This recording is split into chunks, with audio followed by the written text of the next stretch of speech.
Supreme court के बाहर media से गुफ्तगू में लीगी रहनुमाओं ने JIT को कड़ी तनकीद का निशाना बनाया। तलाल चौधरी ने कहा कि शरीफ खानदान की तजलील की जा रही है। हुसैन नवाज की तस्वीर लीक होने की जिम्मेदार JIT है। दानियाल अजीज ने कहा कि दहशतगर्दों के खिलाफ कार्रवाइयां करने वाले इमरान खान को क्यों नहीं पकड़ते।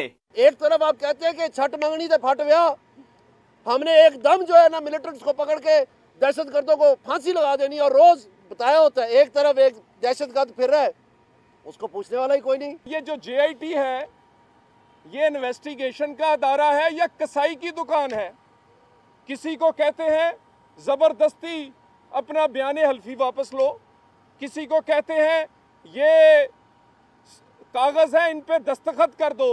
PTI के रहनुमाओं ने कहा कि जब तक नवाज शरीफ ओहदे पर हैं, नून लीग JIT की तहकीकात में रुकावटें डालती रहेगी।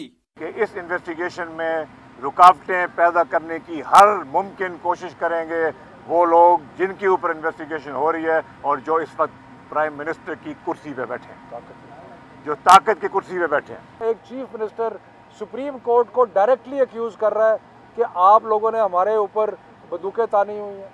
क्या इसका मतलब है कि वो सुप्रीम कोर्ट को क्वेश्चन कर रहा है, सुप्रीम कोर्ट की जो इंडिपेंडेंस है उसको क्वेश्चन कर रहा है। तहरीक इंसाफ के रहनुमाओं ने वजीर आजम नवाज शरीफ को निहाल हाशमी के ड्रामे का डायरेक्टर और प्रोड्यूसर करार दे दिया। कैमरामैन असदुल्ला भट्टी के साथ एतजाज हसन, डॉन न्यूज, इस्लामाबाद।